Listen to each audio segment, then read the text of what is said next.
Hey there. I'd like to invite you to join in my new free 3-part soul-centered business training called You Are the Medicine. In this free 3-part training, you will get clarity in your business, be activated and in action, and overcome your blocks, fears, and imposter syndrome so you can start sharing your unique medicine. The world is changing. Things around us are just getting chaotic and crazier every day, and people need your help. People are yearning for transformation and healing and growth.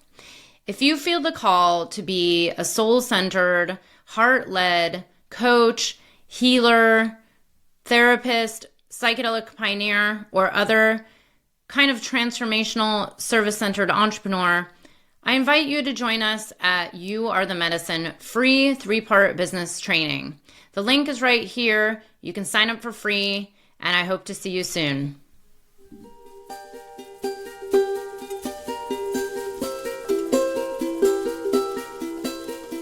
The psychedelic revolution is here. If you want to integrate your visionary experiences into your purpose, get clear on your entrepreneurial path, and help people while you do what you love, then this podcast is for you. Welcome to The Psychedelic Entrepreneur, Medicine for These Times. I'm your host, Beth Weinstein. I'm a spiritual business coach, 3-time entrepreneur, and a lifelong student of psychedelics and sacred plant medicines. You carry your own unique medicine, and your medicine is what we need for these times. This podcast will help you to share your medicine so you can create transformation in the world. Listen in on conversations with psychedelic leaders, changemakers, and conscious entrepreneurs who are living proof that a better world is possible when you follow your heart and live in alignment with your soul. Hello, everyone. Welcome to Medicine for These Times. I am so excited because this is a very special conversation and interview with a good friend of mine, Karen Gordon, who is coming to us live from Peru. And wow, has just traveled for, I can't tell you how many hours, like 24 hours straight. And I'm so honored that you're here. I have to say, Karen, this is my first time doing a Saturday morning interview, but it's so fun because you're a friend, and I feel like we're just like hanging out, having a cup of cacao together. Cheers, Beth. It's such an honor to be here with you on this Saturday morning after a full day of travel. I'll have some too. I have rose cacao. So I wanted to bring Karen on and talk about this incredible project with Huaca Montegrande in Jaén, Peru, where we are fundraising to help save, and well, I keep saying save this sacred site, keep it open, this archaeological site that both of us had the honor to visit this summer. And I mean, I can still feel in my bones like the visceral feeling of entering onto that land and just being really floored. Like I don't want to cry because I was crying the whole visit. But yeah, tell people a little bit about Montegrande, what it is, and also what your experiences was when you first visited it. There was a group of us this summer. Hey, Beth. Good morning to you from the middle of the Amazon jungle. It's an absolute delight to be here with you today and to share a cup of cacao and to speak about a place that is close to our hearts. As you know, and we can just let all the folks who are visiting know. So we were able to visit Huaca, Montegrande, this past summer because we were traveling with friends. And a friend of a friend knew the lead archaeologist of this program.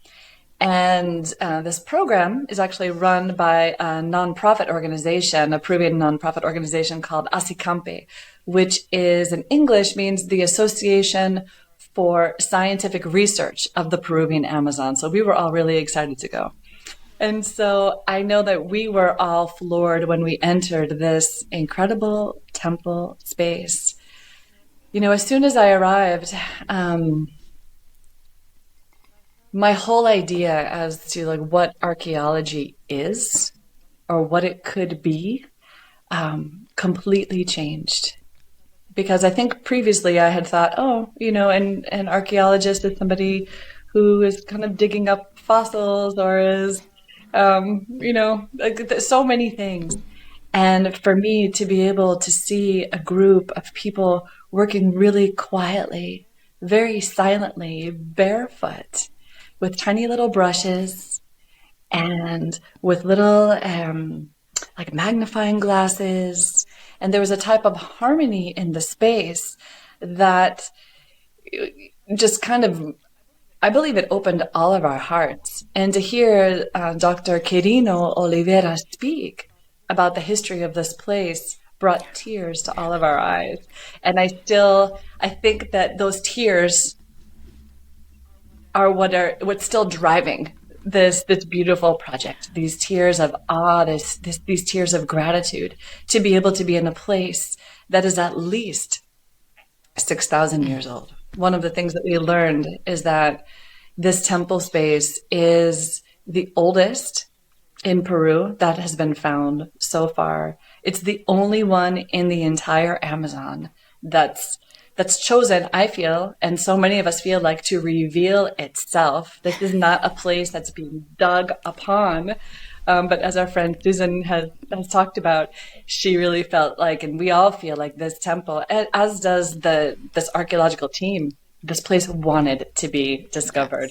I don't know if you want to share a little bit about the history of Montegrande, like explain the story of the garbage pile and everything. Yeah, let me just share a little of my own personal experience, and then we can both share the details, because you know more of the details than I know. But I'd heard about this place a year ago, and all I heard was ancient cacao site, and I was like, what? And someone's like, oh, this site has evidence of like the oldest cacao use in Peru.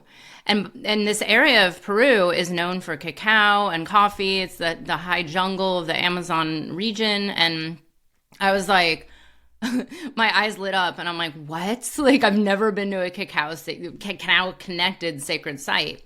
And then we had the honor of going there, and I didn't know what to expect. I honestly, I don't know why in my head I thought it was just this like little like museum with like some remnants and like a sculpture, but I didn't realize it was like a whole archaeological dig that was live and still happening. They were literally finding things like the week we were there.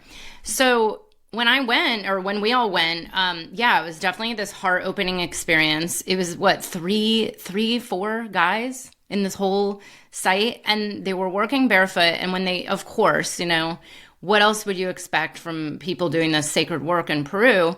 But they said, we make offerings and prayers to this land every day, asking the spirits to guide us.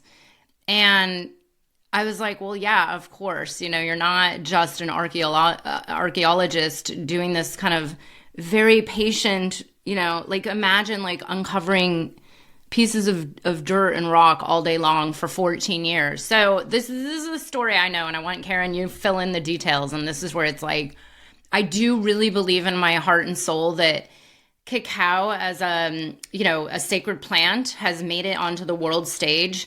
We all know it's an ancient plant, and then chocolate has been around, but now it's so like it's almost become a meme out there in the kind of spiritual world that everybody offers cacao ceremonies, and it's almost like a joke, and some people don't take it seriously, and people like me are like, I love me a good cacao ceremony because I love this medicine. It's like almost daily in my life, and I do believe with the popularity and how it's like just expanded so widely across the planet, I do believe, I keep calling her she. It's like Montegrande feels like this woman that's like a spirit who's like, hello, uncover me, tell the world about me. So this is the story I know, and then you can fill in the details.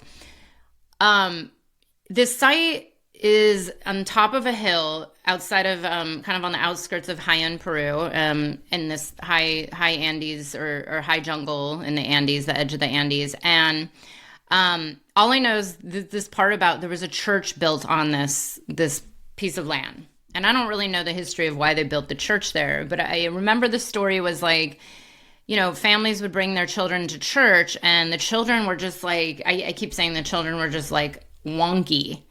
They were like crying and screaming and not settling down. And, it's church. It's a sacred, you're supposed to be kind of quiet and tune in. And they noticed, the people noticed like something's up here. And so they closed the church down. And then it became a garbage dump. I don't know the whole like details of how this happened. And then of course you're like, oh, but it's Peru and this happens. And then I also don't know how Quirino had insight to start exploring this area. But essentially, I just want to name this. It was only 14 years ago. This is like the thousands and thousands and thousands of years of sacred sites have been discovered all over the planet. And this one just 14 years ago. That's so recent in the grand scheme of human, civilization. And so they've been working on it and now they're out of funding. And, this effort is to help us raise money so they can stay open. And by the way, I will also name this, the amount of money that they need to keep this afloat and keep it, running. And I said today in my email, uncovering the mysteries that keep revealing there. It's so small in the grand scheme of, projects in the US, or projects in this, here it's like my street needs paving and that's like, $200,000 and down there that would last them, hopefully years. So I just want to like have people really see the perspective that every dollar really helps for this campaign. So yes, help me fill in the details. Do you know, like, why did they build the church? How did they even like discover this? It's crazy. Beth, it's been a real honor for me to learn so much more about this site. And I was just there. I mean, I don't know if we said this at the beginning, but I've landed here in the Amazon because I have another project that I'm working on. But I'm literally coming fresh from Montegrande. I just spent a few days there with Quirino and the team. And so it's a privilege and an honor for me to be able to speak about it. And,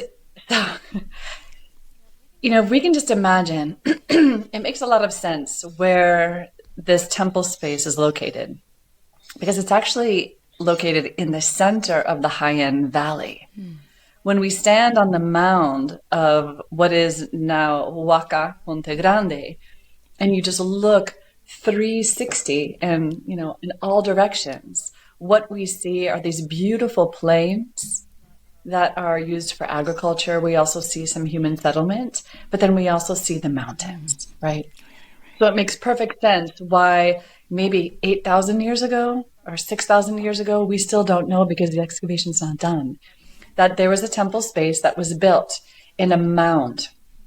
And then ritually, these mounds used to be covered. And so I think that when, the mestizo settlers came in, and of course, when the church came in and everything else, they thought, oh, this would be, look at that mound in the middle of everything. That would be a good place to build a church. And there's a story that's told too, that when they started digging to put the foundations of the church, they were actually really excited because they found all these stones that were all in a line. And so they thought, oh, okay, great. We'll put one of the bases of the church right here. And so, so that was that. And they did end up closing the church because, like you said, the children were suffering from something called susto, which is just, they were inquietos. They were not able to settle down, as you said. So this place was covered with trash. It wasn't the dump, but it was the neighborhood junk pile. Let's just say it was the neighborhood junk area. And there was a neighbor there who used to find artifacts, and somehow or another, I need to ask Quirino this, but the word got out to him, who's an archaeologist, who has always believed in that there was a more sophisticated society in the Amazon than just being simple hunter-gatherers. There was always the question in the archaeological world and the anthropological world in Peru and in South America, where did the Andes, for example, cultures come from with their amazing cosmovisions? And it was never, ever thought about and never, ever believed that they could have come from the very simple people who lived under the trees in the Amazon. And so Quirino was really interested. And so he came and he looked and they were able to receive a grant first just to kind of clear out the garbage, right? So they found the top of this amazing mound. And instead of using an archaeological technique to, dig trenches, like let's say 3 meter by 3 meter squares, he just started feeling the space. And he said, what we're going to do is actually a more widespread, thinner layer excavation of the top of the mound. So we're going to go wide. We're not going to go deep. And thank goodness that he followed his intuition. Because one of the things I've been learning about archaeology is that he says that, if you're working in the field, 50% is scientific and 50% is spiritual and intuitive. You have to be connected to a place. So the most amazing thing that he found, and I think probably you're going to create links for people to see this. This is what struck me. This is what was heart-stopping for me when we visited the space. What they found at the very top of this mound, and the very first layer of excavation, was a massive spirit made of stone. Meaning, so this spirit laying down on the ground, right? Like flat on the ground. And what they found was a head, a thorax, 2 arms, 2 legs widespread, what would be considered a womb canal, and then a massive stone spiral. Massive. Huge. And this non-profit, very tiny, small group of scientists had absolutely no idea what they uncovered. They had no idea the ripple effect that it would start making and how it would change history. So there was an archaeological site a little bit more to the northwest in Ecuador that had been found called Palenque. And it was relatively similar and, interestingly enough, in the same river valley. So this area is called the Marañón Valley. The Marañón River are the headwaters of the Amazon River, okay? And there is a lot of cacao that's grown in this place. So Quirino and his team just thought, whoa, okay. So they were able to look for another grant to continue their excavation. And one of the things that they found, so when they began their excavation, they realized that they were at the top of a pyramid. So the stone spirit, had been placed as the very last event. So I'm learning all these things. In archaeology, these things are called events. It was the very last event before they covered the mound. So the spirit was probably created with so much prayer to protect or to hold the site and then covered. So Quirino and his team really feel like this spirit wanted to be discovered because it started showing itself, and so as they uncovered the top layers of this pyramid, which they're finding now is at least a 5-story pyramid, they started finding pottery. Mm-hmm. They started actually finding burials.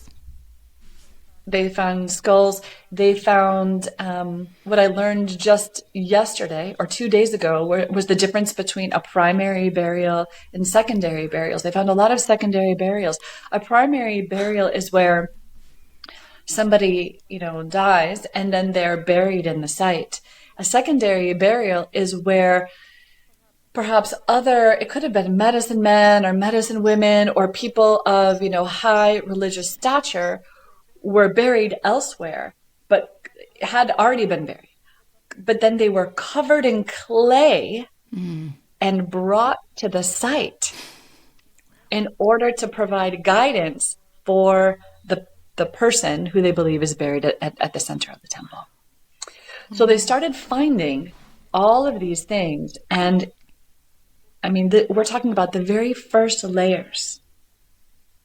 They started finding pottery. Yeah. And at the different offering sites. So they were starting to find, as they moved down through the temple, and we need to remember that this takes time, right? They're working across a wide area. And they're not excavating trenches. Instead, they're doing wide open, slowly going down. They were finding offering areas, which had like jaws of mammals, that had snail shells from the coast, that had all of these things. And they also found pottery. And they did, in the very first layers of this temple, carbon-14 dating of the soil. And then they also did studies of what was on the inside of the pottery. The soil was found to be at least 5,300 to 5,400 years old, of the top layer of the temple. Wow. And the cacao, the substances that they were able to scrape out of the inside of the pottery was cacao. That was at least 5,300 to 5,400 years old. That alone changed history. That alone changed history for two reasons. One is that what Montegrande and then also Palenque uncovered was a previously undescribed civilization that lived in the Amazon. A civilization that was not hunter-gatherer. A civilization that was highly sophisticated, that worked with agriculture, that they made textiles, they made carvings, they had enough technology and enough, let's say, subsistence. And it makes sense if we take a look at the valley in which they lived. I mean, it's incredible for agriculture. Enough subsistence that they were able to focus on art, that they had enough technology to make a pyramid that lined up with the solstices and the equinoxes. I mean, it's fascinating. Just the other day, I was there and we were taking a look at all of the different burial sites. They were all facing the east. They were all on the eastern side of the temple where the sun rises. And one of the only primary burials that they have found so far is, they believe, they don't know yet if it's a man or a woman, but completely decked out with a collar that actually had human teeth. Wow. And also so many snail shells, jewelry and everything else. And they were laying down facing directly in the east. So not only did this place find and was able to start to describe a culture that had never been described before, they also found the remnants of what may be the earliest domesticated cacao in the world. So cacao as a botanical species has existed in the Amazon. So cacao is I can get a little science. Yeah, no, wait. I want to tell people, we're going to tell people this at the beginning, but Karen is a scientist, by the way. She knows what she's doing. Wait, go on. Because I'm such a science nerd, but I don't know anything about any of this. Please, right. Yeah. So for me, my love of being here in the Amazon and all of the projects that I work in is, I love plants. And as you know, I'm a devotee to restoration ecology. And so for me, knowing that cacao is a native plant to the Amazon, and it, as a botanical species, has existed for 10 million years. But the dance with humans, the domestication dance, which is not a domination dance, it's a domestication, it's a relationship dance with humans, we believe began about 8,000 years ago, 6,000 years ago, we don't know. But what we do know is that the cacao, the ceremonial grade cacao, the cacao beverages were found in pottery vessels, are the oldest examples to date of ceremonial cacao beverage in the world. And that it is truly believed that this Marañón Valley, where Montegrande is, where there are other mounds. We visited just 2 days ago. I was walking through ancient cacao forests. Interesting. That is, Peru has 14 varieties of ancient cacao. They call it cacao criollo, like original cacao. And they've done some genetic testing on this cacao. And it has the same genetic profile as the cacao that was found in the temple. Those were the stories for me as a biologist and as a restoration ecologist when I visited Montegrande. Blew my mind. And so one of the things as I was walking through these farms and listening to the farmers, my heart was really stirred because Asicampe is not just an archaeological group. Asicampe is the Association for Scientific Research in the Peruvian Amazon. And one of the reaches of this project is also out, like into nature. It's not just the site, it's also out into nature and working with and making alliances with the Awahun people and the other mestizo people who have these ancient lands whose grandparents and great-grandparents and great-grandparents stewarded them. And for me, these cacao forests and these cacao trees are their living history that connect so deeply to this temple space.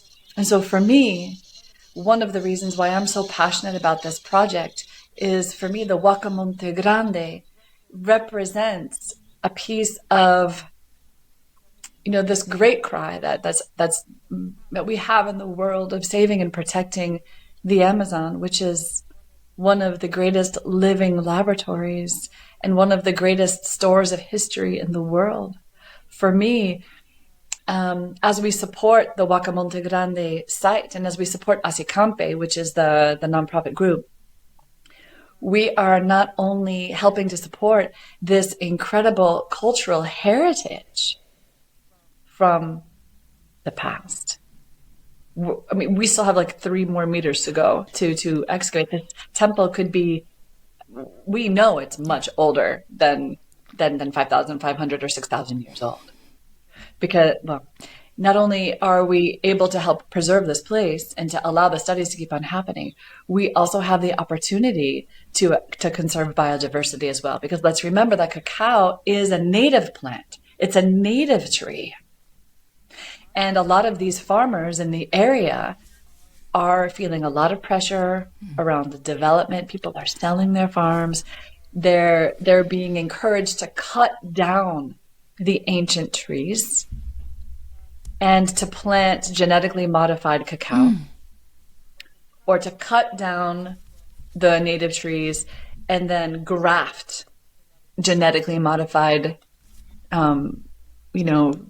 cacao on because top it of grows it in order to produce more. So it's a very complex story. But the Huaca Montegrande is, for me, as a biologist and as a restoration ecologist, I never ever once thought that I would be involved in what seems to be an archaeology project, but for me is actually a restoration project. It's a restoration of history. We are discovering so much every week. Beth, I mean, I think that you know this, that a couple of days after you and I left, they found one of the most remarkable pieces that they have found to date, really, really, really deep in the temple. There was nothing else around it except it was near a deeper, older offering area. And it was a stone, round, carved cacao. I was like, whoa. like a carved, it wasn't the cacao, that it was a stone that was carved in the shape of the native cacao, which is really, really high in theobromine, theobromina. And so if you see on my Instagram stories or some of the photographs that I shared with you, some people are asking me like, wow, like that cacao is really round. Yeah. Some of the native cacao is really round. Yeah. No. So that is part of what I'm learning about. And that not only that, but so we know we've learned about through the Huaca Montegrande has blown open history, because not only has it in a way opened the doorway for the Marañón culture, this ancient, sophisticated Amazonian culture, to show itself. It has allowed us to to understand that, in fact, this area was very likely the earliest site of cacao domestication. And this is not a competition. The people have always wondered, where did cacao come from? Was it Mexican, or was it from Ecuador?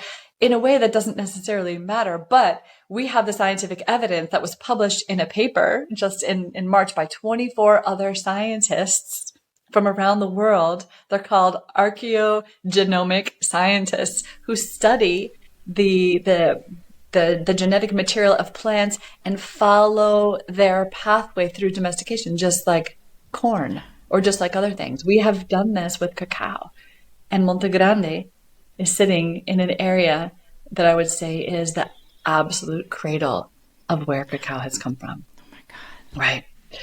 So that alone. And then the third thing, which for this particular group is mind-blowing and history-changing, is that this temple site so far is the earliest one that exemplifies human spirituality and religion, like of building a place in the entire Amazon for reverence and thanks, with a female spirit on top, with a womb space, with a massive spiral that's going deep into the ground. And we have not yet excavated the center space because we're out of funds. Asicampe is out of funds. And I'm saying the word we because I feel very close to the project, and as a biologist and some of my other skill sets, the not-for-profit group asked me if I would be an associate with their group. And so I was very happy to go and do the paperwork and all of those things to help move this project, to speak about this project. And as you know, there are so many of us who are doing that. It's not just my voice that's out there. Your voice is out there. And we have so many other people who are starting to now speak about this place. Mm-hmm. So this is so beautiful. And I love that you're sharing that it's all interconnected to this deeper understanding of a whole culture of ancient peoples, of this interdependence, which I just wrote about in this email I sent this morning about reciprocity and Aini, and how it's not just like donate some money here and there, but it's so much deeper. It's about realizing that it's all interconnected. And even what you just shared about the farmers, it's heartbreaking to hear that. I mean, it's all interconnected. And by the way, I'll just name that we're recording this while, the Amazon has been burning. There's a lot of attention going there. It seems like the world is in chaos, of course, that's not new. But there's also, and I just actually looked it up because I heard about this summer. There was another Peruvian Amazonian tribe that has now just been photos have been released into the public just in the last, few months. And now there's this, and it's coming onto the radar, and there's more and more interest in, these indigenous cultures and how it's not just this one sacred site, but it's really like, how do we look to these ancient wisdom traditions and cultures to guide us in the ways, the ways of reciprocity, the reverence, and living in harmony with the earth and the land and the spirits of the land. And what is it that we need to be learning right now? What is it we need to take from this and bring into our lives and our day-to-day culture? Yeah, so I was just talking about how this is, you were saying this is more than just an archaeological dig. This is about culture. This is about wisdom. It's understanding, what is actually happening and learning from these ancient cultures, and understanding that there's a reason why this is maybe coming out now. And so I wanted to talk about, why this project, what we're doing, there's fundraising and what people listening can do to help. And I just wrote an email today, and it's weird. This has come up so much lately in my work with one of my teachers, Jeff Firewalker. There's been a lot of talk out there in this kind of the medicine space about, is there enough reciprocity being built into people's businesses? Is the medicine being worked with in right, skillful ways, and really are people making offerings and in Aini, like walking in Aini in general, you know? And it's been interesting over the years. I've had clients and, you know, been connected to people even in my community who run cacao ceremonies, you know, call themselves cacao facilitators. There's now people selling like how to host a cacao ceremony. I've done a cacao dieta myself, and I'm blessed to have worked with someone who is trained by, you know, someone in the Guatemalan wisdom tradition. And it's just so interesting that this is coming alive right now. And it's like, well, I think it's time to really educate people and have people see how they can contribute to this project, whether it's financially or energetically. I actually just wrote an email today about Aini and how it's not always just giving money. You know, yes, of course, you know, this group needs money to stay open, but it's like, how can you use your voice? How can you amplify this project? How can we start educating more and more people, especially people who work with the sacred medicine? This is not just a medicine that you go buy at Whole Foods, even though it's readily available all over Amazon, Whole Foods, and in your local market even. Like, I live in the middle of nowhere and I can buy cacao at my local market, you know?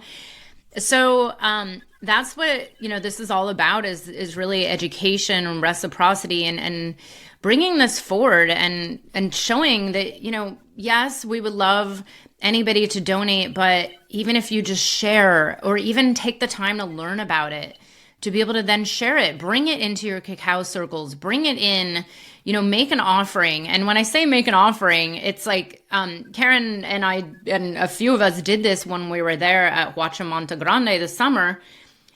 We had the blessed opportunity of purchasing some cacao bars that were made with this ancient cacao. You know, it's like the DNA was connected back to, you know, 500-year-old cacao trees. So I opened one of the bars and I gave a piece of the cacao back to the earth with a prayer, with an offering.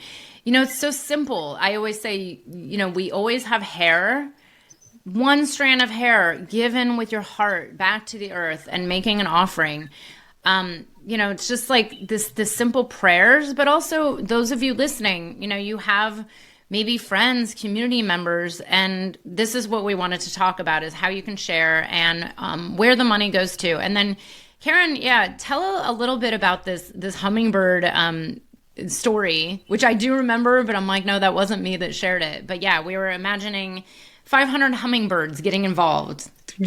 Wonderful. Thank you so much. I think one of the things, thank you for your patience as the power has been going off and on here in the Amazon. I mean, I am literally in the jungle. We didn't get to the part of the story as to why we need the funding. Right? And so I'd like to share a little bit about what's happening right now with Asicampe and what's happening with Huaca Montegrande. So we've talked a lot about, you know, this changing of history and the rewriting of history and these incredible discoveries that are literally being made every single day, literally, or every week. But funding has kind of come to its end. And we knew that was going to be happening at the end of August. But we were sure that a grant was coming through a different not-for-profit organization that has to do with like Peru and Ecuador. And through bureaucracy things, that whole actual not-for-profit program froze right before our donation was going to come. So what needs to happen is just to keep us in work through December, which could help us get to the central spiral, is we need $50,000. And there's something that's really interesting about, you know, an archaeological dig or an archaeological study that I like to call it, not a dig, but a study, that the Ministry of Culture is in charge of kind of keeping things like making sure that everything is fine, but there's no government money that comes to any type of archaeological projects and studies in Peru. And so that's why this is a nonprofit organization that's taken this on and they have the permission to do it. But one of the things that is very clear in the law, and this has happened throughout Peru multiple times, is that if you have a study that includes an excavation that is halted because of a lack of funding, what needs to happen is the entire site needs to be reburied.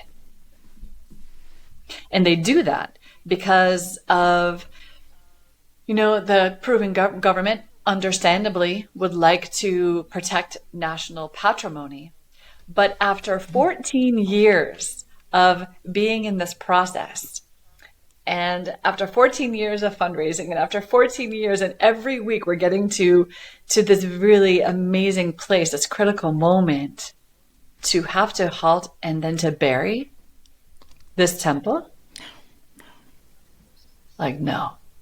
And so, the reason that this story came out, because this is not a story that they walk around waving this flag. When we were visiting Beth, along with our friends, as somebody who's worked in conservation for a very long time and who always, I've run not-for-profit organizations before, and I've always worked in the nonprofit sector. My question is always like, I wonder what their operating budget is. And I wonder, how are they doing with funding? So right before we left, the first time that I visited, I asked Quirino, Dr. Oliveira, what's your operating budget like? How are you guys doing with funding?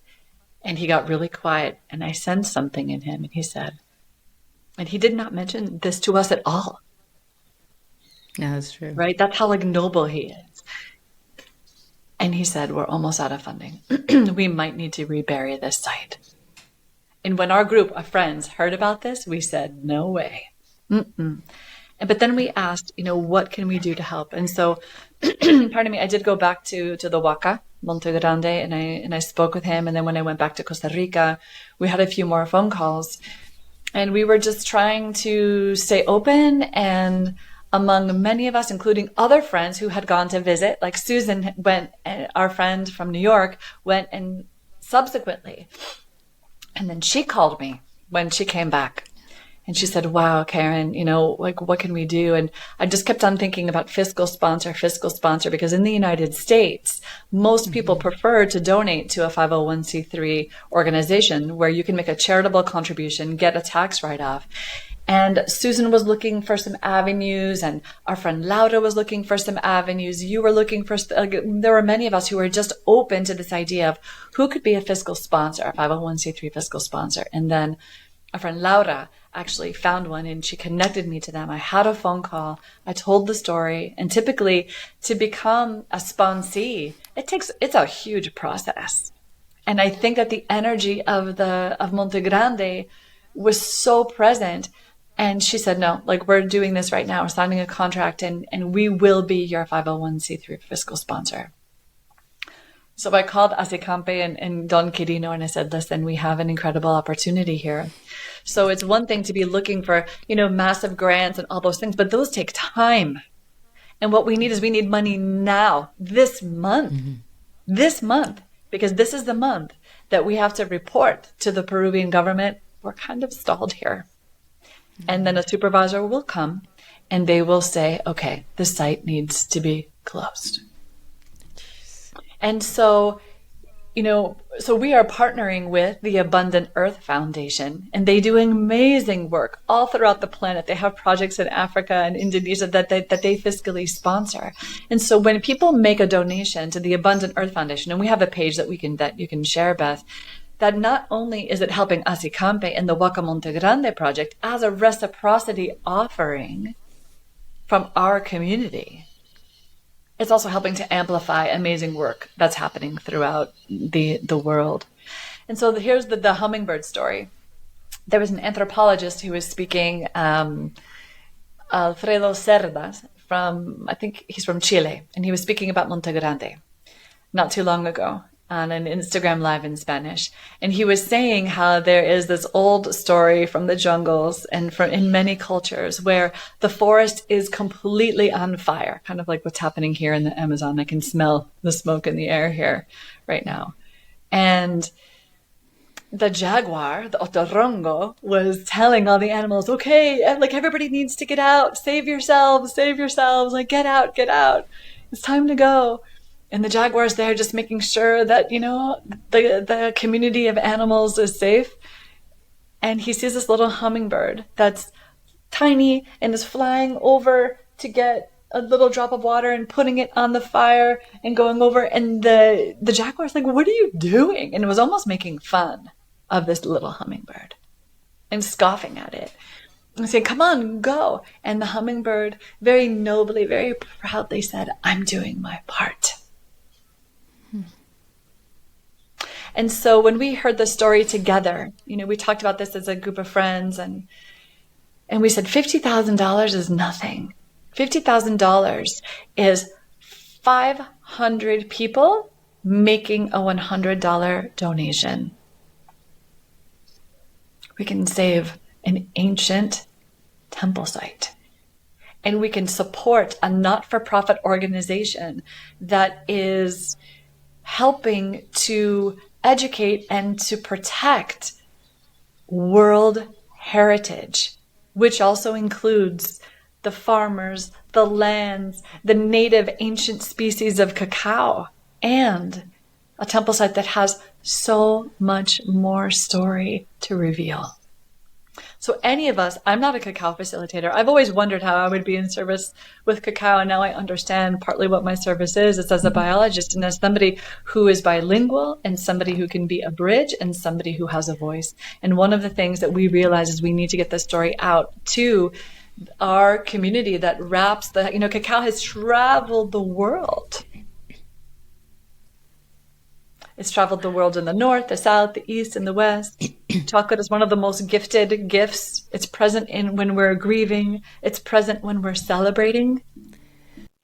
And it's amazing for me to think about, anytime we drink some cacao or chocolate, or even eat chocolate, the great, great, great, great, great, great, great, great, great grandmother of that cacao has come from this Marañón Valley.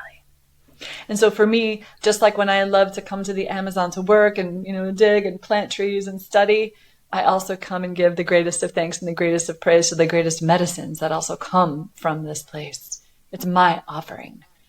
And so many of us who work with cacao as facilitators or elsewhere might have really great practices of making sure that their cacao is sustainably sourced from, and they have direct relationship with groups that have been stewarding cacao for hundreds, if not thousands of years.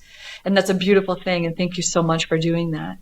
And the opportunity to give an offering, to make an offering to the Montegrande, the Huaca Montegrande temple is an extraordinary,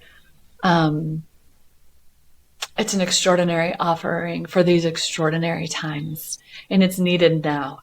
It's not just enough to have a vision, but vision needs to have action. That's when we become mission-oriented people. And even if it's $10 or even if it's just $20 or $25, it doesn't matter. It's your offering. And it goes all the way back. It goes all the way back through time.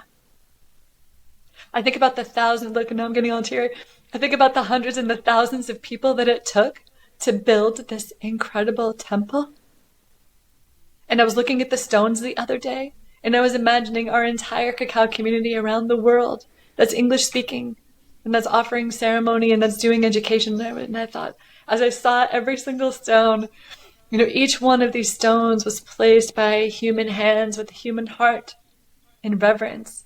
And I just imagined, even though people can't visit Montegrande right now because it's not open to the public, there's a way for us to touch each one of those stones. And that as this temple rises from this earth to be known, to be shown, to teach, to eventually be a pilgrimage site, it will probably be an UNESCO World Heritage Site someday, for sure.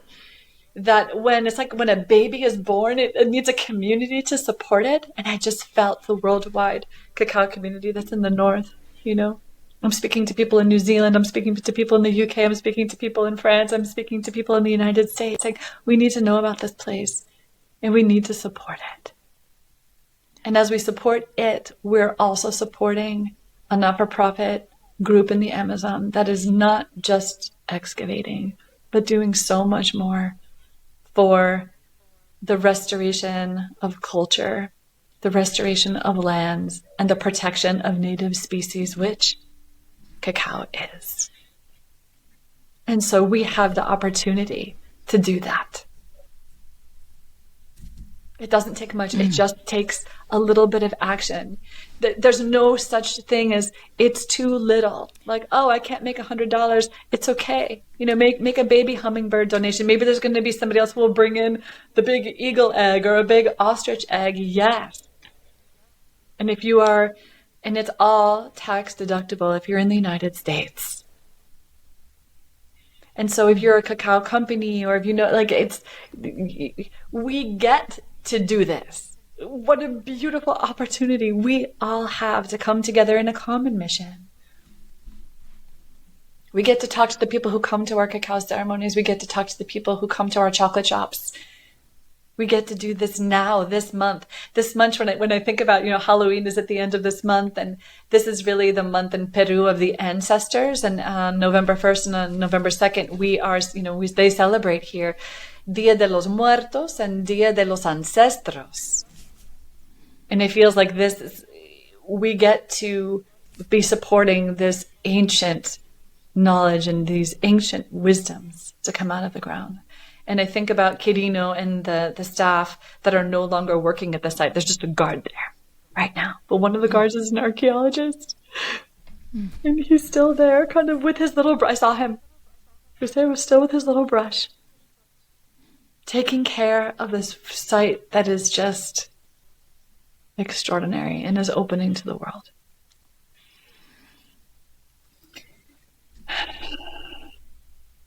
Mm-hmm. This is so much more. This is so much more about an archaeological dig. Yeah. It's about how are we in relationship with the ancestors, and how do we send strings of support. I dream of a global gift of gratitude to cacao. Yeah. A global gift of gratitude. Our lives change when we do something like this. And so there's a lot happening in the world right now. There's people who are supporting the fires in the Amazon. We have, our dear friends that are suffering so much in the South. After the hurricane, there are wars that are being had. It's a lot to hold. And yet a lot of people are being held with their relationship with cacao to keep their hearts open.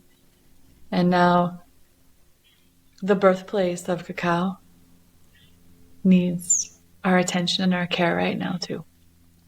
Mm-hmm. Mm-hmm. Oh, thank you so much for sharing. Mm-hmm. I couldn't agree more. Oh, there's no words. I want to leave it at this because this has been so powerful. And I want to thank you for going, 18 hours out of your way or more than that, just to pay homage to the site, to be in the jungle, doing really sacred work, sharing your voice on this podcast and then others. And, I do imagine we're going to get this out there. And like you said, it's a global gift of gratitude. It's not just about this one site or this one plant. It's so much more than that. Mm-hmm. The ancestors, the Aini, the reciprocity, being in right relationship, especially, people working in this kind of medicine world. Cacao is so interwoven, the sacred plants, anybody doing work in any ceremonial way. It's like, are we asking ourselves every day, like, how am I giving back? Even if it's just sharing about this or making an introduction to someone who might be even more interested. So we do ask that, you amplify this, share it around, give this some attention, at least give it some respect and honor. At the very least, that's what I say. It's like education, educate yourself, share the stories, amplify the message. And we do need the money. So, and I do believe we're making it happen. It's a way to make a prayer, just like we can take a string of hair, we might be able to take, $5 or $10. Yeah. And that goes, that's a line of energy that's going in a prayer. And we can do that with our way of praying. We can make a donation in a prayerful way as well.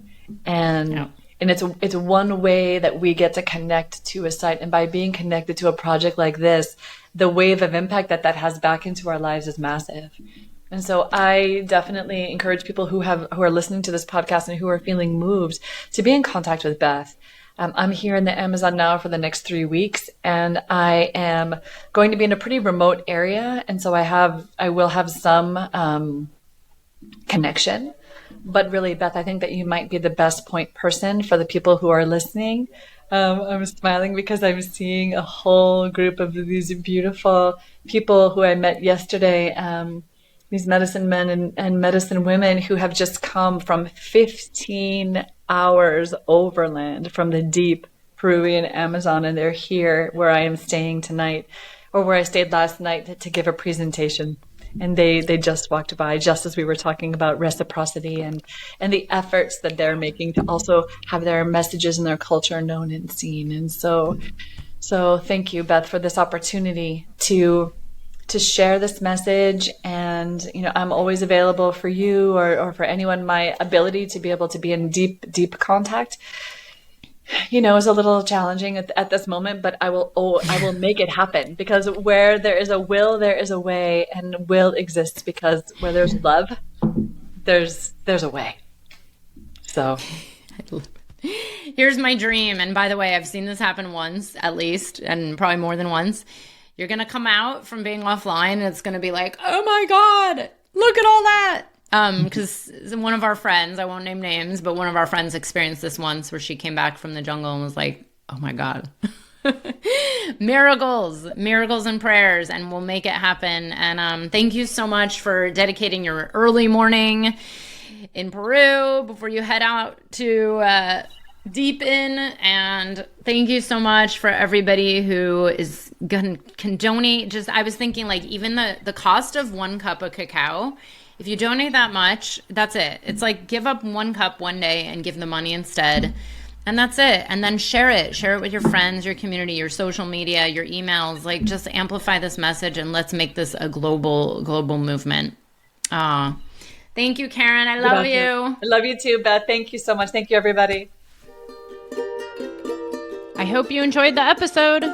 If you're feeling inspired, I'd appreciate it if you showed your love with a review. And check out my YouTube channel where you can find the video version of this podcast. You can also head to bethaweinstein.com to learn more about me and grab my free business growth trainings. Remember, you carry your own unique medicine, and your medicine is what we need for these times.